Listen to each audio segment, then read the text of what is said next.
I love a good success story. Recently, a relative of mine reached out about how to get rid of her PMI, or private mortgage insurance. Well, I'm going to tell you what she went through to get rid of her PMI, and I'm going to tell you the advice I gave to her so that she and her husband could save tens of thousands of dollars. This is Monday Mornings with Mark. Hi, I'm your host, Mark J. Schmidt of RE/MAX Country and MoveMeMark.com, where I help you get the most out of the real estate market and your home. If you're new here and you like what you see, do me a favor, hit the like button, make sure to subscribe, and make sure you hit that bell so you don't miss out. So my relative Jessica reached out to me about getting rid of the PMI on her mortgage. Now, if you're not familiar, PMI is private mortgage insurance, and this is insurance that you have to pay for that protects the lender in the event you default on your loan. What it does is it makes up the difference between what you put down on your mortgage and getting you to that 20% equity level. So the thing about PMI, depending on the type of loan you have, you can get it removed after a while if you have paid down enough of your mortgage to get to that 20% level, or if your home has risen in value enough that you now have at least 20% equity in that home.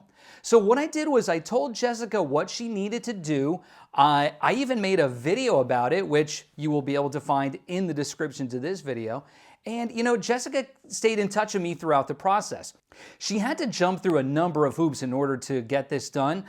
She had to stay on top of people who sometimes weren't always so quick to get back to her. And she even had to have an appraisal done on her home so that the lender knew that she now did have 20% or more equity in her home, and they could feel comfortable taking that PMI off. Now she's saving $149 a month. That comes out to $1,788 a year. Now here's where she can really save some money. I told her that instead of just not paying that PMI anymore, she should consider continuing to pay it. What do I mean?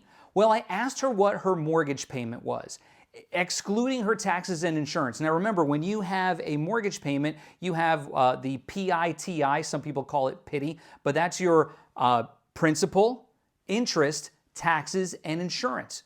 So all of that is wrapped up in one payment. I asked her, what is your actual just principal and interest payment on your home? And she said it was $1,544.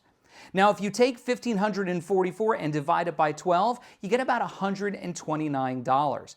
If she just made that extra $129 payment to her mortgage, she would be making an additional mortgage payment every year. But if she just keeps paying the $149, listen, she's already used to paying it. It's not like this is something new to her. She's been paying it all this time. So if she and her husband just keep paying this $149, now it's like she's making an additional payment plus every year. Now, what can this do for her? This is going to give her tremendous savings over the life of her loan. So first of all, just in interest alone, she and her husband are going to save $30,337. That is significant. Now, what's interesting is doing that is going to take almost 4 years of mortgage payments off of her loan. And in the grand scheme of things, taking off those almost 4 years of payments means that she and her husband are going to not pay in mortgage payments $72,568. I mean, that is amazing. The ability to not only save over $30,000 in interest, but to get to miss out on making $72,000 in mortgage payments is, I mean, listen, what could you do with $72,000 that you didn't have to pay to your mortgage company? You could probably do a lot.